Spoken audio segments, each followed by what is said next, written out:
نحمده ونصلي على رسوله الكريم أما بعد فأعوذ بالله من الشيطان الرجيم بسم الله الرحمن الرحيم وأنتم عاكفون في المساجد صدق الله العظيم۔ نبی کریم صلی اللہ علیہ وآلہ وسلم کا ارشاد ہے کہ معتکف گناہوں سے محفوظ رہتا ہے اور اس کے لیے نیکیاں اتنی لکھی جاتی ہیں جتنے کرنے والوں کے لیے۔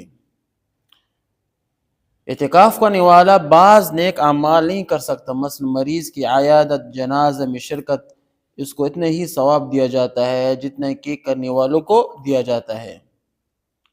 اب اس حدیث سے مفہوم یہ کہ جو شخص ایک دن کا اعتکاف بھی اللہ کے رضا کے واسطے کرتا ہے تو حق تعالی شان اس کی اور جہنم کے درمیان 3 خندقیں آڑ فرما دیتے ہیں جن کی مسافت آسمان اور زمین کی مسافت سے بھی زیادہ چوڑی ہے۔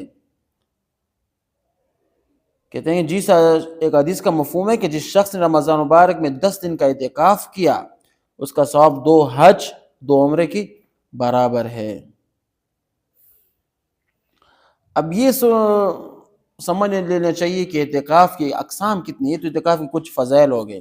اعتکاف 3 قسم پر ہے: واجب، سنت اور نفل۔ اعتکاف واجب اسے کہتے ہیں کہ کوئی شخص منت مان لے، خواہ منت کسی شرط پر موقوف ہو، مثلا یوں ہے کہ اگر میرا فلاں کام ہو گیا تو میں اتنے دن کا اعتکاف کروں گا، یا منت کسی شرط کے بغیر ہو، جیسے یوں کہیں کہ اللہ تعالیٰ کے لیے اتنے دنوں کا اعتکاف میرے ذمہ ہے۔ نیز یہ اعتکاف اس صورت میں ہوتا ہے کہ جب زبان سے الفاظ ادا کرے، صرف دل میں نیت کرنے سے منت نہیں ہوتی۔ مثلاً اعتکاف رمضان کے آخر عشر کے اعتکاف کو کہتے ہیں جو کہ سنت موقدہ الکفایہ ہے، اور اعتکاف واجب و مسنون کے علاوہ بھی جو اعتکاف کیا جائے وہ نفل اعتکاف کہلاتا ہے۔ رمضان کے آخری عشر میں اعتکاف شہر کے ہر محلے والوں کے حق میں سنت الکفایہ ہے، یعنی ہر محلہ کی مسجد میں اگر ایک آدمی اعتکاف میں بیٹھے ورنہ پورا محلہ تارک سنت ہوگا۔ اعتکاف کے لیے سب سے افضل جگہ مسجد حرام ہے، اس کے بعد مسجد نبوی صلی اللہ علیہ وآلہ وسلم ہے، پھر مسجد اقصیٰ ہے، پھر وہ بڑی مسجد جس میں نمازی زیادہ ہوں اور اس میں 5 وقت کی نماز جماعت ہوتی ہے، ورنہ اپنے محلے کی مسجد افضل ہے۔ مسنون اعتکاف کے لیے ضروری ہے کہ 20 رمضان کو غروب آفتاب سے پہلے مسجد میں داخل ہو جائے اور اعتکاف کی نیت بھی غروب سے پہلے کرے۔ اگر غروب کے بعد مسجد میں داخل ہوا یا مسجد میں پہلے جو موجود تھا مگر نیت غروب کے بعد کی تو اعتکاف مسنون نہ ہوگا۔ مسجد میں مقام اعتکاف کو چادر یا کپڑے وغیرہ سے گھیر کر حجرے کی مانند بنا لینا بہتر و مستحب ہے۔ مسجد کے اندر معتکف کا حجرے کو ایک جگہ سے دوسری جگہ منتقل کرنے میں بھی کوئی مضائقہ نہیں۔ مسجد کی حدود سے علم کی وجہ سے بہت سے سارے معتکف اپنے اعتکاف توڑ بیٹھتے ہیں، اس لیے معتکف کو چاہیے کہ اعتکاف میں بیٹھنے سے پہلے متولی مسجد سے پوچھ کر مسجد کی حدود معلوم کر لے۔ ان مسجد سے باہر نکلنے کا حکم تب لگے گا جب دونوں پاؤں مسجد سے باہر ہوں اور دیکھنے والا یہ سمجھے کہ یہ مسجد سے باہر ہے، لہٰذا سر نکلنے سے اعتکاف نہیں ٹوٹتا۔